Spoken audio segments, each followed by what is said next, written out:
Good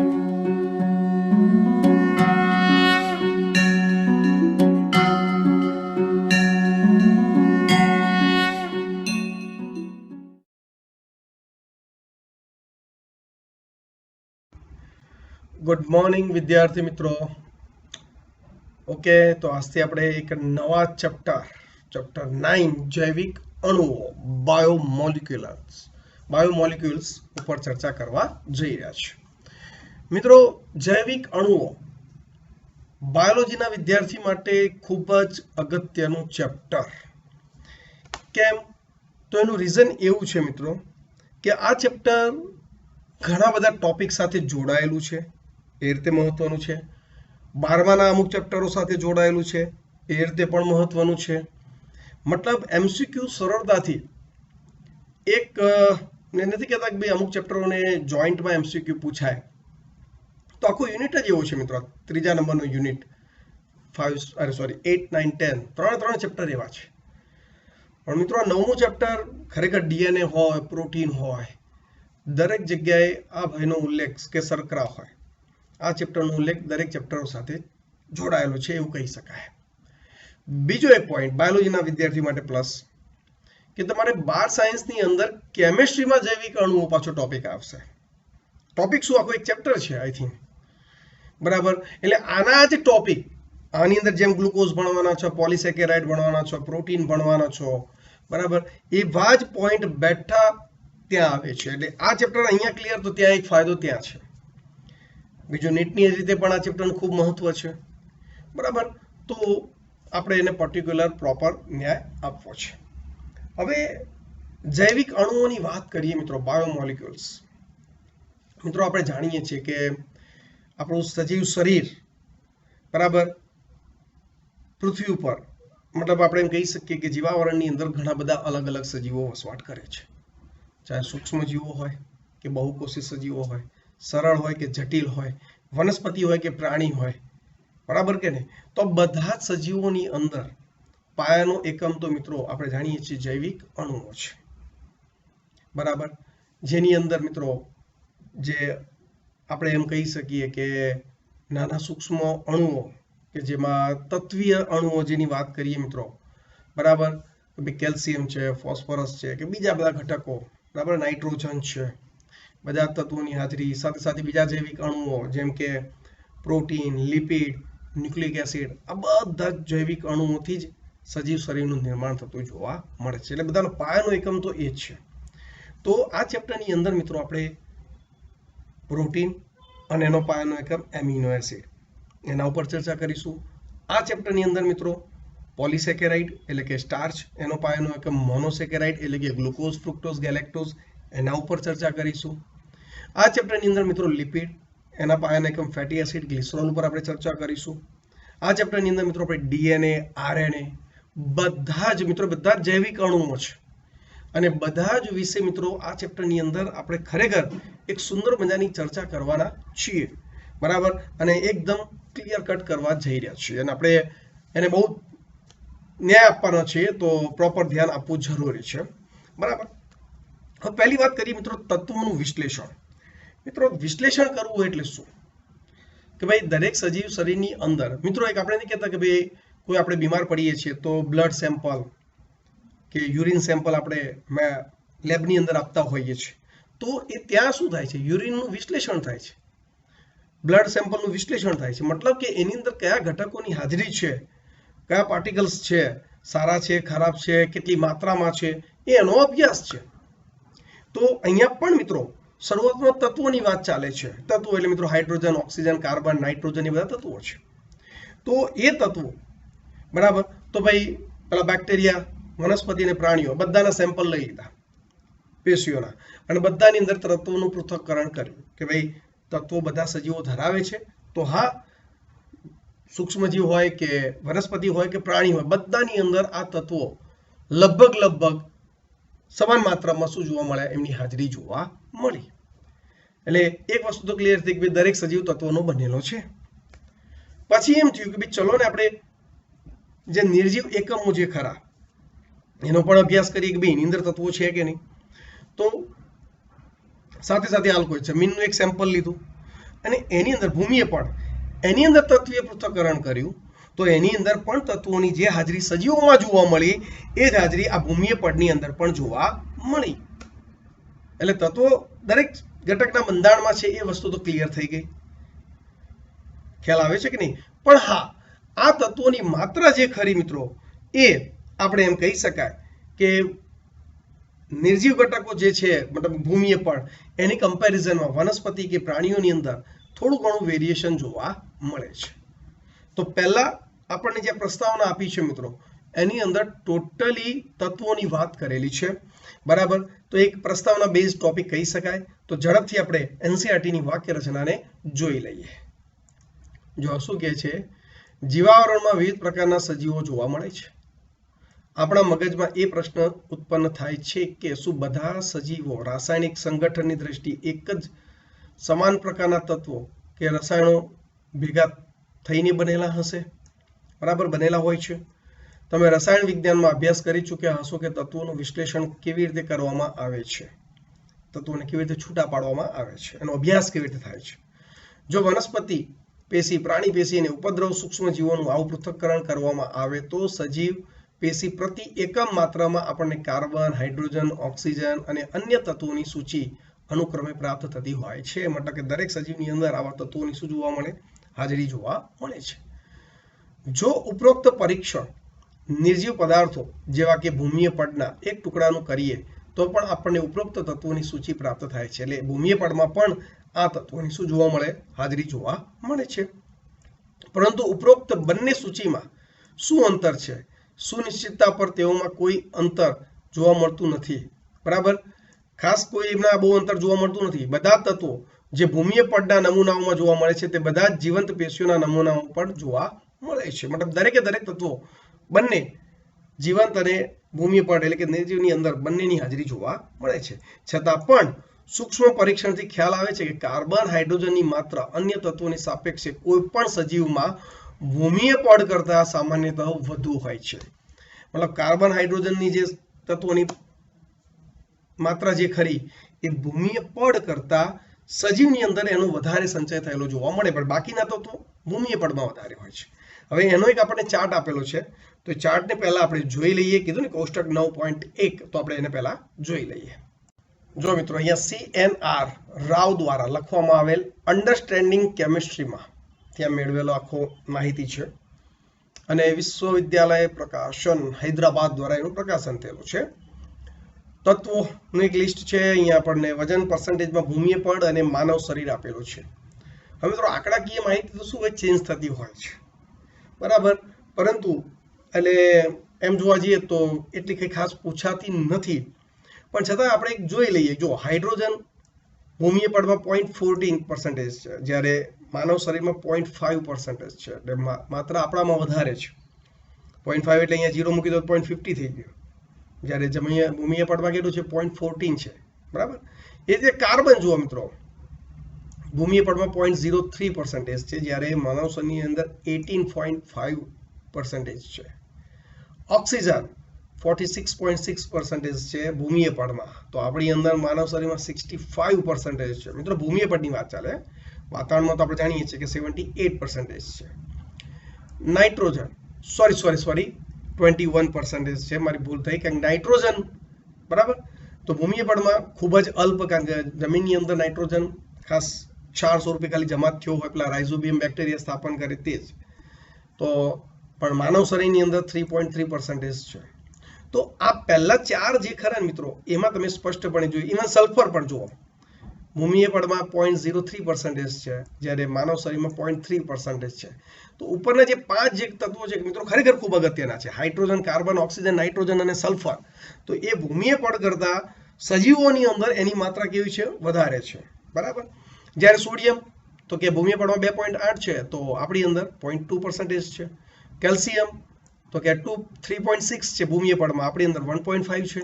magnesium 2.1, આપણી અંદર 0.1%. અને સિલિકોન ભૂમિય 27.7%, જ્યારે આપણામાં અવગણ્ય છે. તો કહેવાનો મતલબ અહીંયા એક કમ્પેરિઝન આપેલી છે કે ભાઈ ભૂમિય પડમાં તત્વો છે એ જ સજીવ શરીર માનવ શરીરમાં પણ છે, કે બીજા પ્રાણીઓમાં પણ છે, કે વનસ્પતિઓમાં પણ છે, પણ થોડું ઘણું વેરિએશન રહેતું હોય છે, કે જેમ કે hydrogen, carbon, oxygen, nitrogen, sulphur જેવા તત્વો સજીવોમાં વધારે છે, તો બાકીના તત્વો ભૂમિય પડમાં વધારે હોય છે, બરાબર. અને પાછા આ તત્વો જે માનવ શરીરમાં છે કે બીજા વનસ્પતિઓમાં છે, પાછા ભૂમિય પડમાં આવવાના છે. ક્યારે? જ્યારે પેલા લોકો મૃત્યુ પામશે, એટલે એમનું વિઘટન થશે અને એ તત્વો પાછા જમીનમાં પડશે, એટલે બીજા કોઈ સજીવો એનો ઉપયોગ કરશે. તો આ રીતે ચક્ર તો સતત શું થાય મિત્રો? ચાલ્યા કરતું હોય છે. ચાલો, ક્લિયર છે? ખ્યાલ આવી ગયો અહીંયા સુધી? હવે આજનો આપણો પહેલો ટોપિક છે મિત્રો, રાસાયણિક પદાર્થોનું પૃથ્થકરણ કેવી રીતે કરશો. રાસાયણિક પદાર્થો કોઈ પણ સજીવ શરીરની અંદર મિત્રો કાર્બનિક અને અકાર્બનિક ઘટકો હોય. કાર્બનિક અને અકાર્બનિક ઘટકો જો હોય મિત્રો, તો કાર્બનિક ઘટકો જે ખરા, બરાબર, એને કેવી રીતે છૂટા પાડવા અને અકાર્બનિક ઘટકોને કેવી રીતે છૂટા પાડવા, એની એક ટ્રીક આપેલી છે આપણને ટોપિકની અંદર. તો અહીંયા ખાસ મિત્રો અહીંયા હેડિંગ તમે મારજો આ ભાગે, કે ભાઈ કાર્બનિક પદાર્થોનું પૃથ્થકરણ. કયા પદાર્થો મિત્રો? કાર્બનિક પદાર્થોના પૃથ્થકરણનું હેડિંગ અહીંયા તમારે મારી દેવાનું. એટલે આ આખો ટોપિક કાર્બનિક પદાર્થોના પૃથ્થકરણ વિશે ચર્ચા કરેલી છે. ચલો, ક્લિયર? હવે કાર્બનિક પદાર્થોના પૃથ્થકરણ માટેની પદ્ધતિ શું? પહેલા તો તમારે કોઈ સેમ્પલ લેવું પડશે, જેમ કે વનસ્પતિ પેશી હોય કે પ્રાણી પેશી. વનસ્પતિનું પર્ણ લઈ શકાય, બીજી કોઈ પેશી રચના લઈ શકાય, પ્રાણીમાંથી જેમ કે લીવર છે કે કોઈ એવું અંગ લઈ શકાય એઝ અ એની અંદર અભ્યાસ કરવા માટે. હવે એને ક્રશ કરવામાં આવે છે. શું ક્રશ કરવામાં આવે છે? અને એના માટે જે આપણે કહી શકીએ કે જે દ્રાવણ વાપર્યું છે મિત્રો, ટ્રાયક્લોરો એસિટિક એસિડ. મિત્રો ખાસ નીટમાં પૂછાઈ ગયું છે, trichloro acetic acid Cl3CCOOH, trichloro acetic acid, બરાબર. તો આ જે દ્રાવણ છે મિત્રો, એસિડિક દ્રાવણ, કે એ પદાર્થ મતલબ કે એસિડિક દ્રાવણ, એની અંદર એની સાથે ક્રશ કરવામાં આવે, ખલદસ્તા વડે અથવા તો મિક્સર વડે એને તમારા વનસ્પતિ પેશી કે પ્રાણી પેશીને ક્રશ કરી દેવામાં આવે. હવે એક પેસ્ટ તૈયાર થશે મિત્રો, બરાબર. એ પેસ્ટ જે તૈયાર થાય, એ પેસ્ટને જે એક કોટન રૂ, બરાબર, કોટન કે જે આપણે રૂ જ કહીએ છીએ એને, એના વડે આપણે એમ કહી શકીએ કે ભાઈ એક કોનિકલ ફ્લાસ્ક લઈ લેવાનું મિત્રો. શું લઈ લેવાનું? Conical flask. રેડી? અથવા તો આપણે કોનિકલ ફ્લાસ્ક મોટો પડતો હોય તો પેટ્રી ડીશ લઈ શકાય. પેટ્રી ડીશ એટલે એક પ્રકારે, આ તો થોડું મારે દોરવું થોડું તકલીફ છે મિત્રો, પણ એક ગોળાકાર ભાગ, એક નાની કાચની સામાન્ય એમ કહી શકાય વાટકી જેવી રચના, બરાબર, પણ કદમાં જોઈએ નાની, બરાબર. તો એના ઉપર કોટન રૂ ઢાંકી દો અથવા તો ચીઝ ક્લોથ વડે એને ઢાંકી દો, અને એના ઉપર તમે જે આ પેસ્ટ તૈયાર કરી છે, બરાબર, એને એના ઉપર ટ્રાય કરો, એને ગાળન કરવાનું. તો એક જે આ ટ્રાયક્લોરો એસિટિક એસિડમાં જે દ્રાવ્ય થયા હશે ને બધા, એ કાર્બનિક ઘટકો બધા નીચે જમા થઈ ગયા હશે, અને જે અદ્રાવ્ય હશે એ બધા જ પેલા જે રૂ વાળો જે વિસ્તાર છે ઉપર અકાર્બનિક, બરાબર, તો એની અંદર મિત્રો એ કાર્બનિક ઘટકો જે મોટા કદના અણુઓ છે એ અદ્રાવ્ય સ્વરૂપે આપણે એમ કહી શકીએ અવશેષ સ્વરૂપે અહીં ઉપર આપણા જે લેયર છે એની અંદર જમા થશે. પણ જે નાના અણુઓ છે જે કાર્બનિક દ્રાવણમાં દ્રાવ્ય થઈ ગયા છે, બરાબર, એ કાર્બનિક પદાર્થો આપણને નીચે પ્રાપ્ત થઈ જશે.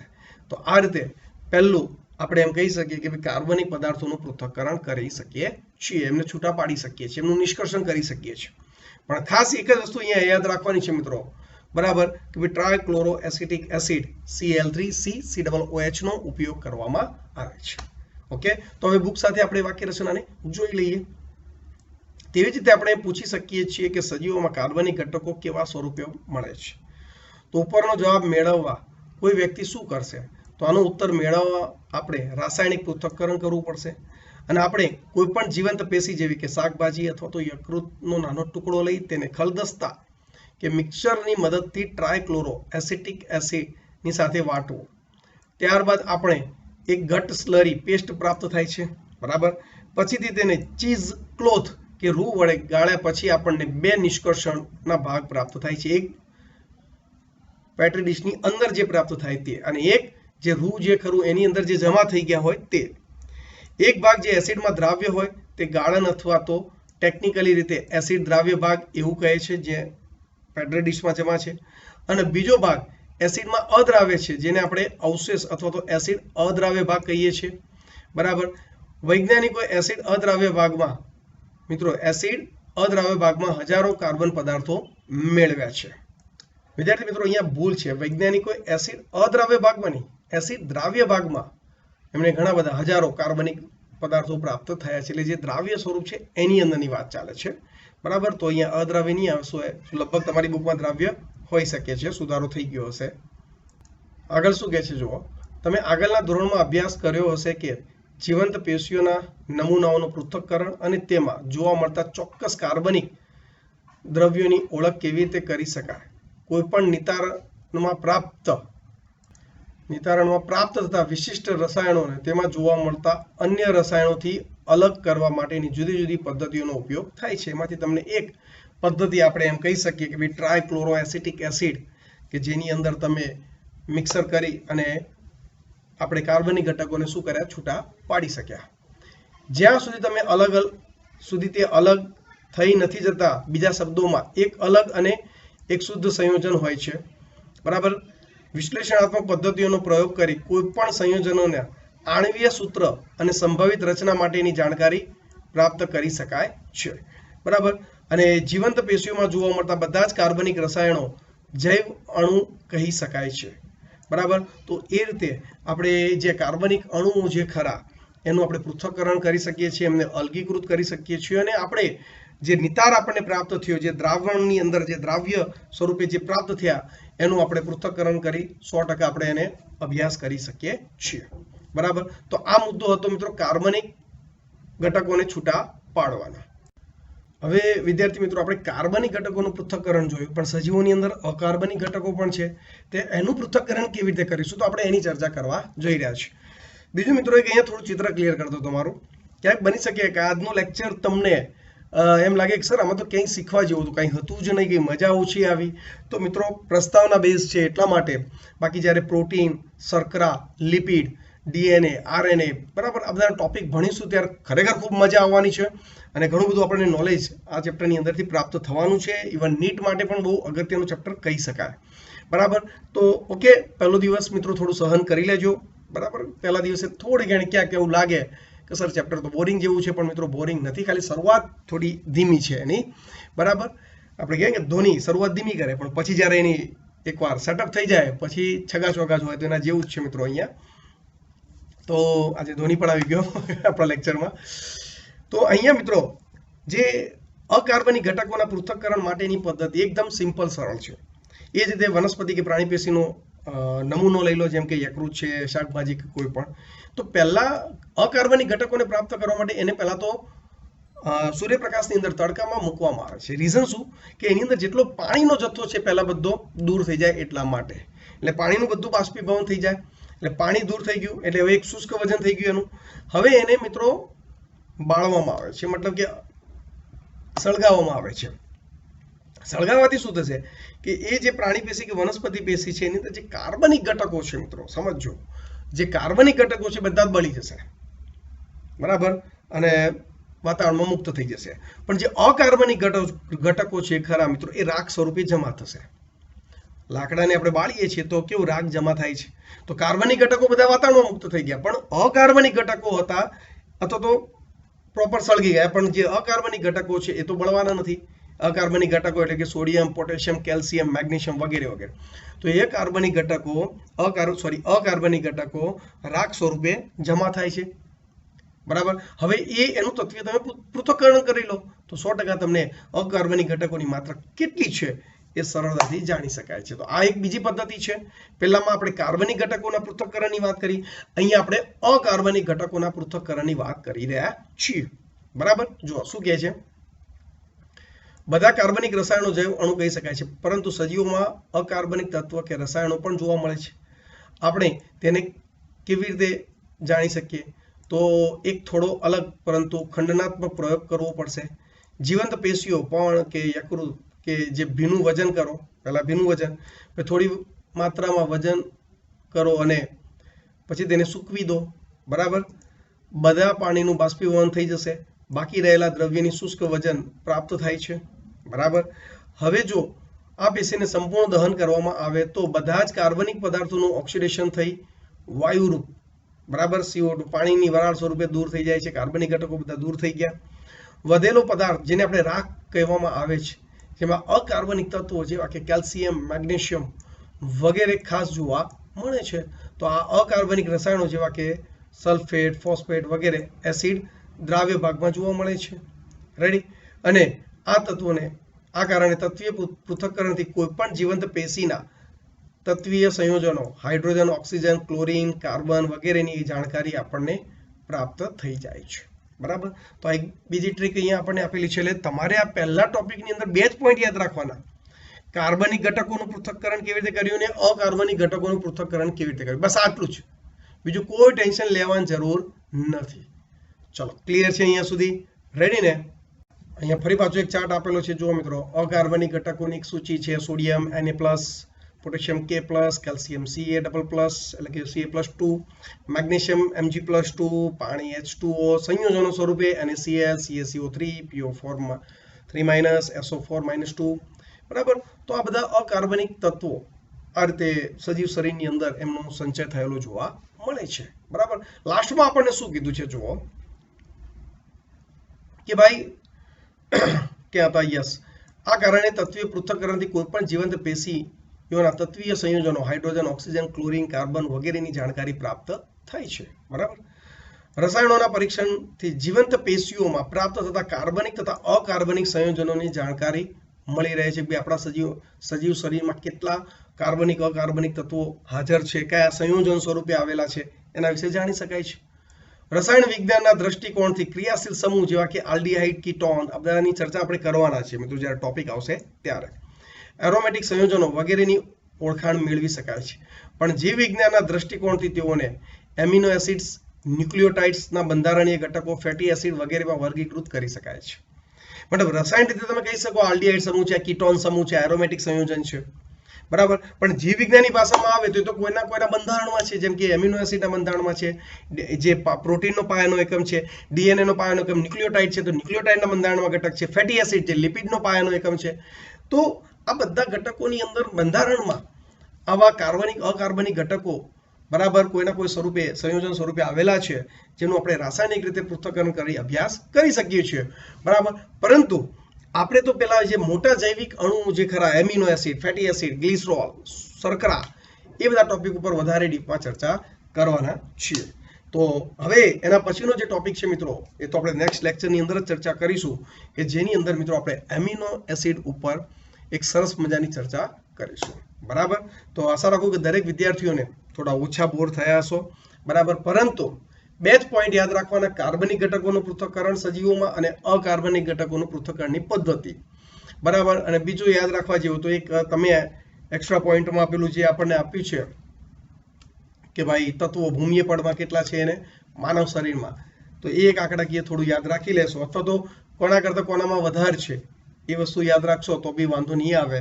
એનો એમસીક્યુ પૂછાય તમે સરળતાથી સોલ્વ કરી શકશો. ચલો, ક્લિયર? ઓકે. તો નેક્સ્ટ લેક્ચરથી મિત્રો આપણે ફરી પાછા પરફેક્ટ મજા લેવા ભેગા થઈશું. Okay, good.